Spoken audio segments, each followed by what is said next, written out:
নমস্কার বন্ধুরা, তথ্যমিত্র ইউটিউব চ্যানেলের পক্ষ থেকে আপনাদের সবাইকে স্বাগত। আজকে এই ভিডিওতে আমরা আলোচনা করব ত্রিপুরার অত্যন্ত গুরুত্বপূর্ণ এবং চর্চিত বিষয় সম্পর্কে, যেটি হচ্ছে ত্রিপুরাতে প্রত্যেকটি সরকারি কর্মচারীদের মহার্ঘ ভাতা অর্থাৎ ডিয়ারনেস অ্যালাউন্স সংক্রান্ত নতুন খবর সম্পর্কে আলোচনা করব।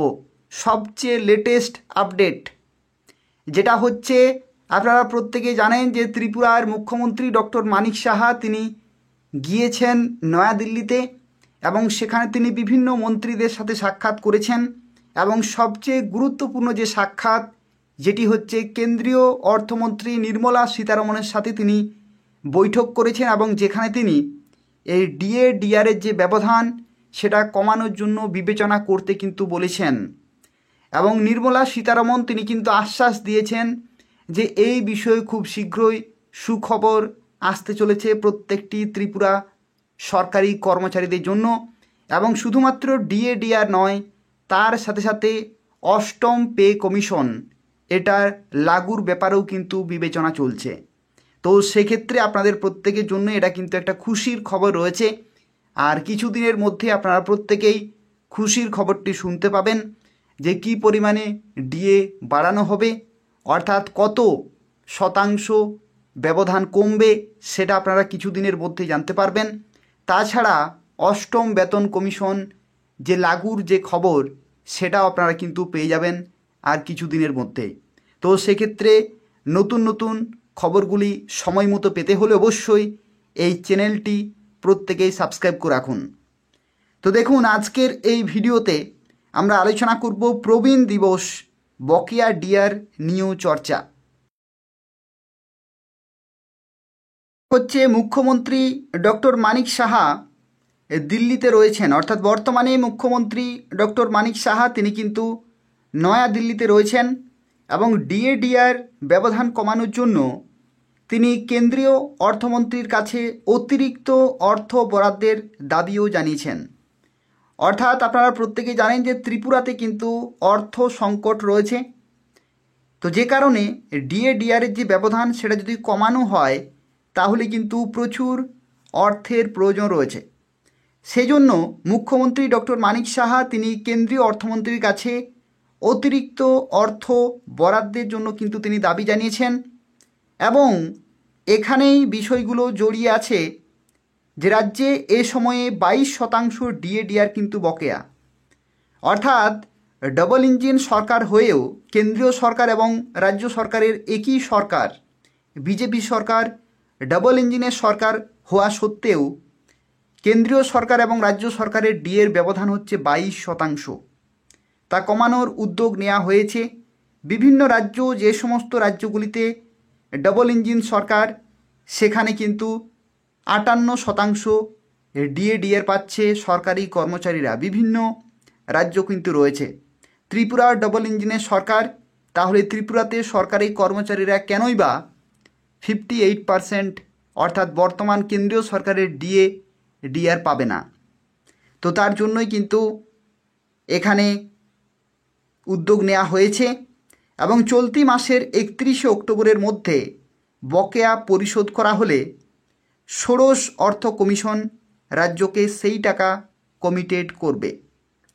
অর্থাৎ দেখুন, এই যে চলতি মাসের, অর্থাৎ এই যে অক্টোবর মাসের 31 অক্টোবর এর মধ্যে বকেয়া পরিশোধ করা হলে ষোড়শ অর্থ কমিশন রাজ্যকে সেই টাকা কিন্তু কমিটেড করবে। অর্থাৎ এই মাসের মধ্যেই কিন্তু নতুন নতুন আরও খবর আসতে চলেছে এবং প্রবীণ দিবসের আয়োজনে এ বিষয়গুলো গুরুত্ব সহকারে আলোচনাও হয়েছে। মঙ্গলবার গভর্নমেন্ট পেনশনার্স অ্যাসোসিয়েশন ত্রিপুরা জিপিএটি এর প্রচার সম্পাদক প্রবীর সরকার জানান যে তেলিয়ামুড়া ইউনিটের উদ্যোগে 35তম আন্তর্জাতিক প্রবীণ দিবস উদযাপন করা হয়। অনুষ্ঠানের সূচনায় সংগঠনের পতাকা উত্তোলন করেন ইউনিটের সভাপতি বিভূতি মজুমদার। প্রবীণ দিবসের এবছরের আহ্বান ছিল স্থানীয় ও বিশ্বব্যাপী কর্মকাণ্ডে নেতৃত্বদানকারী বয়স্ক ব্যক্তিরা। আমাদের আকাঙ্ক্ষা, আমাদের মঙ্গল ও আমাদের অধিকার, এই বিষয়কে কেন্দ্র করে আলোচনা করেন ইউনিটের সহ সভাপতি মিহিরলাল রায়, তাপস কুমার বল, কুমুদ চন্দ্র রায় ও দীপক দাশগুপ্ত, এই তিনজন প্রবীণতম সদস্যকে সংবর্ধনা জানানো হয়। উদ্বোধনী সঙ্গীত পরিবেশন করেন স্থানীয় শিশু শিল্পীরা। প্রবীণ সদস্য প্রদীপ কুমার সাহা ও দেবব্রত দেবনাথ স্বরচিত কবিতা পাঠ করেন। জিপিএটির কেন্দ্রীয় কমিটির পক্ষে বক্তব্য রাখেন মানিক সরকার ও দেবাশিস ব্যানার্জি। দ্বিতীয়ার্ধে আয়োজিত হয় ইউনিটের 33তম বার্ষিক সাধারণ সভা। বিভূতি মজুমদার, সত্যব্রত নাথ ও মিহিরলাল রায়কে নিয়ে গঠিত সভা প্রতিমণ্ডলী সভা পরিচালনা করেন। উদ্বোধন করেন কেন্দ্রীয় কমিটির সদস্য দেবাশিস ব্যানার্জি এবং সম্পাদকীয় প্রতিবেদন পেশ করেন বিদায়ী সম্পাদক দীপক কুমার দাশগুপ্ত। কেন্দ্রীয় কমিটির সংগঠন সম্পাদক মানিক সরকার প্রধান বক্তার ভাষণে পেনশনারদের স্বার্থ রক্ষার আসন্ন আন্দোলন কর্মসূচিকে সর্বাত্মক সফল করার আহ্বান জানান। সভায় 9 দফা দাবি সনদ গৃহীত হয়। অন্তিম পর্বে 31 জন সদস্যকে নিয়ে নতুন ইউনিট কমিটি গঠন করা হয়। সভাপতি, সম্পাদক ও কোষাধ্যক্ষ নির্বাচিত হন যথাক্রমে সত্যব্রত নাথ, দীপক দাশগুপ্ত ও শিবপ্রসাদ লোধ। সংগঠনের নেতৃত্বে জানিয়েছেন যে তাদের দাবিগুলো আগেই মুখ্যমন্ত্রীর দপ্তরে পাঠানো হয়েছে, তবে সরাসরি মুখ্যমন্ত্রীর সঙ্গে দেখা করার সুযোগ এখনও পাননি জিপিএটি নেতৃত্ব।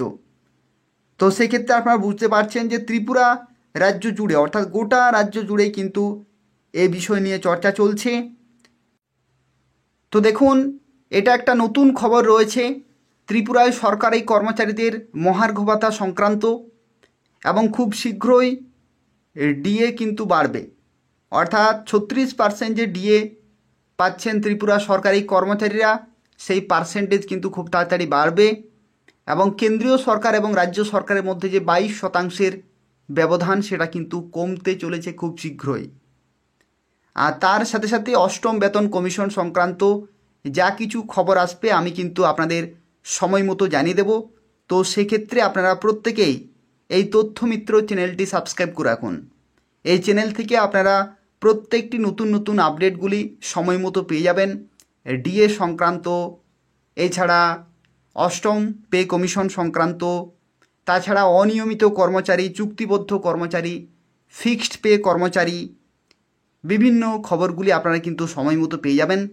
চ্যানেলটি অবশ্যই সাবস্ক্রাইব করে রাখুন এবং তার সাথে সাথে নিয়মিত ফলো করতে থাকুন। ধন্যবাদ।